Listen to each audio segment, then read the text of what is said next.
Fikambanana tanora miady amin'ny fahantrana dia fikambana miaro tombotsoan'ny vahoaka isam-bata ho tsirairay. Koa manao fanambarana izahay fikambanana.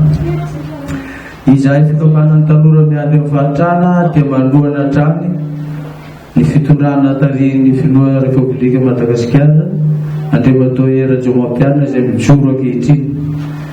Voalohany izay fikambanana tanora miady amin'ny fahantrana dia misaotra an'Andriamatoa filoha Rajaomampianina tamin'ny fisokafan'ny izay nataony tamin'ny fanendren'ny olona.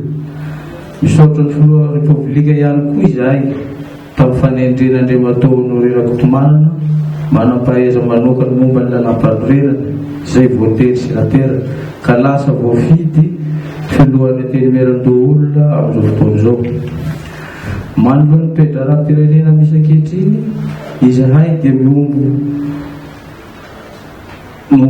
po amin'izay rehetra milofo amin'ny fikatsaham-bahaolana ho amin'ny tombotsoan'ny ambony firenena, indrindra fa ny fametrahany rafitry ny fampiavana-pirenena izay tarihin'ny mpikambana ao amin'ny manam-pahaiza manokana momba ny lalam-panorenana.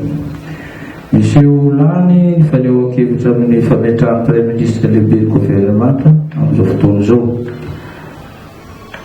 Resy lahatra izay FTMF fa mandalo fotoan-tsarotra tokoa amin'ny lafiny rehetra ny fiainam-bahoaka ankehitriny, indrindra fa ny mahakasiky ny tsy fandriampahalemana, fanombanany tontolo iainana, faharatsian'ny lala isam-paritra, fahantrana momba ny tsy fisian'asa sy ny maro samihafa.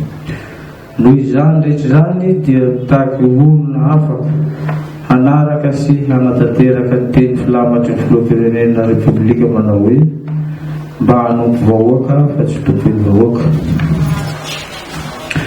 Izahay fikambanana dia mahatsapa fa miaina ao amin'ny tsy fandriampahalemana ny vahoaka sy sahirana. Koa mangataka aminao izahay Andriamatoa filoha Repoblika mba hijery sy hanatanteraka ny fanampin'ny Praiminisitra izay apetraka sy akatoavy ny fitondrana afaka hiara-iasa aminao sy anohy hanatanteraka ny asan'ny governemanta izay manana traikefa amin'izany.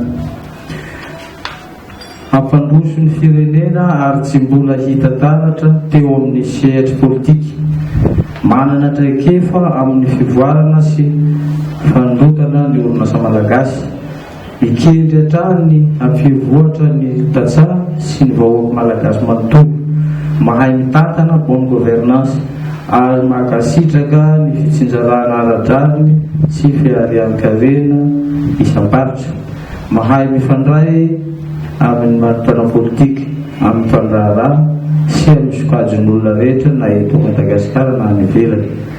Hiezaka hiaro sy hikajy ny tontolo iainana, ohatra fampiroboroboana ny angovo azo avaozina, fanofanana ny fahatapahan-jiro matetika isam-paritra ny enina eto Madagasikara, fanatsarana ny fitantanan-draha-ara-panjakana toy ny ady amin'ny kolikoly sy ny maro hafa. Koa manoloan'ireo mazotrivana voasoratra etsy ambony ireo dia raisinay fikambanany tanora miady amin'ny fahantrana ho voninahitry ny manolotra sy mametraka izao tolo-kevitra izao an'ireo mpitondra ambony eto amin'ny tany sy ny fanjakana eto Madagasikara. Masina ny tanindrazana.